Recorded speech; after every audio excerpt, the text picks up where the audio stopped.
Hello, everybody. The question today is about SIRS and MCAS and head trauma and just kind of a smorgasbord of factors here. So just before jumping into the video, if you don't mind taking a quick second to either like, share, subscribe, or post a quick comment on the video, I'd really appreciate it. So thanks in advance for taking a second to do that. And I'm just going to read out the question here. So it says, do you have many patients with SIRS, which is chronic inflammatory response syndrome? Essentially, that's for folks who don't know, that's essentially the inflammatory quagmire that folks can get into, typically triggered by mold mycotoxins. So do you have many patients with SIRS/MCAS, which is mast cell activation syndrome, lots of histamine issues, that also have post-concussion issues due to toxic mold exposure? Let's see here, it's altered my life a lot. I have brain vision loss, haven't recovered yet. I've been out of mold for 3 years and in treatment with an amazing doctor for 2.5 years, but my brain injury symptoms are terrible. They're healing, but it still feels so far to go. I'm just wondering if you've seen other patients with this. Were they able to fully heal and fully recover? And so there's a little bit more there, but that's the gist of it. So thank you for the question. Sorry to hear you've been dealing with these crazy health issues. SIRS by itself is bad enough. The MCAS by itself is bad enough. Post-concussion syndrome symptoms are bad enough, but all of them together, it's just a triple whammy. It's just really awful. So sorry to hear about that. I'm glad you have a good doctor though. That's really, really key because, well, there certainly are folks out there that navigate these waters on their own, or kind of like forge their own path with it and get better, which is wonderful. And then they start podcasts or write books or all that kind of thing, which is great. You certainly don't need to be a doctor or have a doctor to get well. Our bodies are the ones, the organism that does the healing, but having a good guide along the way is, I think, really, really valuable. So to answer the questions that are kind of peppered within there. So I've had many patients with SIRS and or MCAS, and also many patients with post-concussion issues, and a number of those patients have had all of the above, so I have lots of experience there. And let's see here. And so just wondering if I've if patients were able to heal and fully recover. So I've had patients who are literally wheeled in here by like another person in a wheelchair because they can't do it themselves. They're so weak and depleted and debilitated, and they with treatment they get to the point where they're able to walk and run and exercise and live their lives again. So I've seen amazing recoveries over the course of time, and that's certainly not something that's isolated to my clinical practice. Many of my colleagues out there in the complex chronic illness world, folks that I interview on my Overcoming Chronic Illness podcast, friends and colleagues that I've met at conferences where all the topics are about complex chronic illness. We help folks get better. We help give them advice, and over time can help folks to improve and recover. And it can be slow.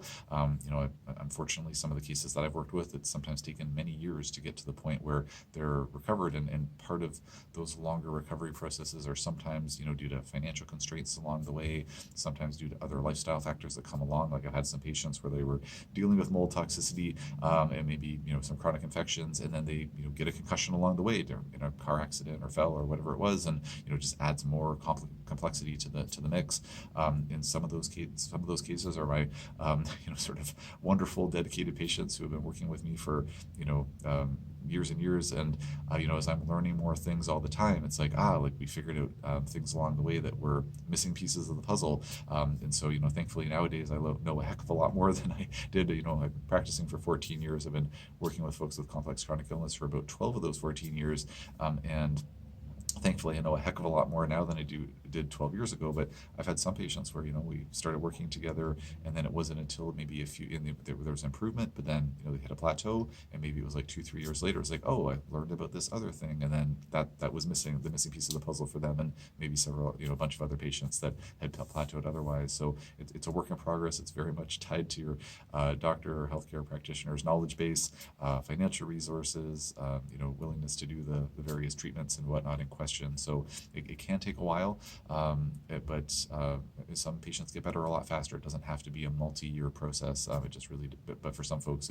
it is. So it can really vary. It can be really tough to kind of slog through it like a marathon or an ultra marathon in some cases. But just I go into the vast majority of my new patient cases with almost not every case, but with the vast majority of cases, a very high amount of optimism that we're going to be able to get good success for those patients, because there are just so many great tools available. We have better and better diagnostic tests all the time, better and better treatment modalities all the time.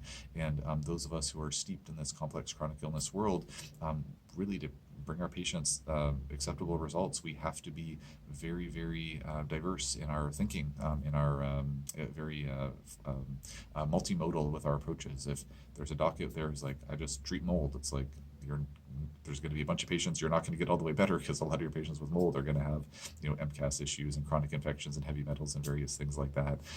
Or it's like, oh, I just treat post-concussion syndrome directly. I just working with anti-inflammatories for the brain and immunomodulators for the brain and tissue healers and whatnot. All that stuff's super important, but there's going to be a bunch of patients that clinician's not going to be able to help, because they're going to have concomitant infections or heavy metals or whatever it happens to be.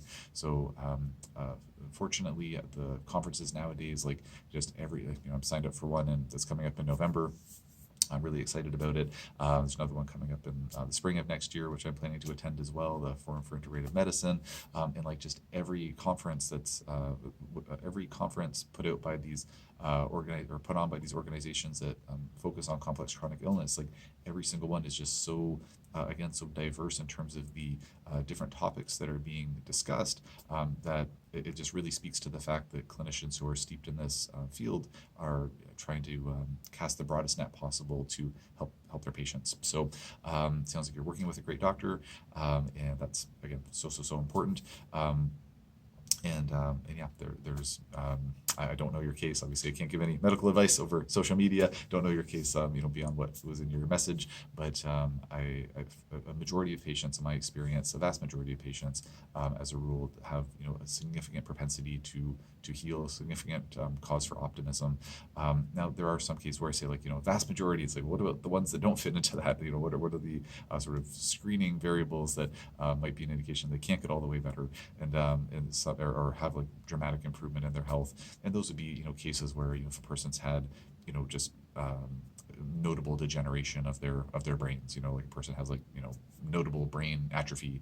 Patients had MS for like 15 years, and they've been wheelchair bound or scooter bound for say, I don't know, 10 years or something like that. Like, it's not to say that those patients can't see symptom improvement, but are we going to be able to recommend things that are going to get that patient walking again? I mean, maybe with stem cells and various therapies that we're not able to do here, and at least I'm definitely not able to do in my practice, kind of limited with those things here in Canada. But that's a situation where, like, yeah, we could hopefully do things to help with energy levels, pain levels, that type of thing. But like, we're maybe not going to be able to, very likely not be able to get that person walking again. But if a person's having mobility issues, or they're not sort of that far gone, like there's in the majority of cases just a significant propensity for healing, and again, cause for optimism. So I hope that I answered your question. I hope that you're feeling markedly better ASAP. So I wish you the best on your recovery journey. And if anybody has any comments or questions on this topic, or anything else, just post it in the comment section below, and I'll do my best to answer as soon as I can.